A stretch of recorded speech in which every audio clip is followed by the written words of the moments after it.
এতদিন শীত বোঝা না গেলেও গত 2-3 দিন আমাদের কুষ্টিয়াতে মোটামুটি ভালোই শীত পড়া শুরু করছে। তাই মার্কেটে গিয়েছিলাম শীতের পোশাক কেনার জন্য। এবার শীতে কোন ধরনের পোশাক আসছে আর কোথায় পাওয়া যাচ্ছে পুরো ডিটেলস থাকছে আজকের আমার এই ভিডিওতে। তো চলুন ঘুরে ঘুরে দেখি। 12-এর এই কোটিটা আমার ভালোই লাগছিল, কিন্তু এইটা হালকা শীতের জন্য। এটার প্রাইস ছিল 2290 টাকা। আর্টিকেলের এই সোয়েটারটা আমার ভালোই লাগছিল, এই টাইপেরই আমি খুঁজছিলাম, কিন্তু এটার দাম ছিল আকাশ ছোঁয়া, 4300 টাকা। মেয়ে মানুষ একটা জিনিস কিনতে গেলে পুরো মার্কেট ঘুরে, যেটা মেয়েদের জন্মগত স্বভাব। লেবাজে যে এই ইয়ারপ্রুফ জ্যাকেটটা পাইলাম। নরওয়ের এই জ্যাকেটটির প্রাইস ছিল 2990 টাকা।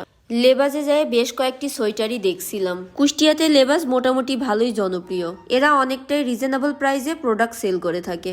এখানে যে বেশ কয়েকটা সোয়েটারই আমার পছন্দ হয়েছিল, কিন্তু আমার সাইজে পাচ্ছিলাম না। এটা এত ওভার সাইজ ছিল যে পকেটে হাত দিতে হলে আমাকে নিচু হওয়া লাগছিল। লেবাজের এই সোয়েটারগুলোর দাম ছিল 990 টাকা। লেবাজের সাইজ না মিলাইতে পেরে চলে গিয়েছিলাম গার্লস স্কুলের সামনে। এখানকার ওভারকোট গুলো দেখছিলাম, পছন্দ হয়েছিল, কিন্তু সে আবার দাম চাচ্ছিল 6000 টাকা। লেবাজ থেকে আড়ংও গিয়েছিলাম, কিন্তু সেখানে চাদরের কালেকশন ছাড়া অন্য কোনো সোয়েটার ছিল না। মার্কেটে দোকানগুলো ঘুরে ঘুরে দেখলাম যে পুরো শীতের কালেকশন গুলো এখনো আসেনি। আমার কাছে এই দোকানের ওভারকোট গুলোর প্রাইসটা একটু বেশিই লাগছিল।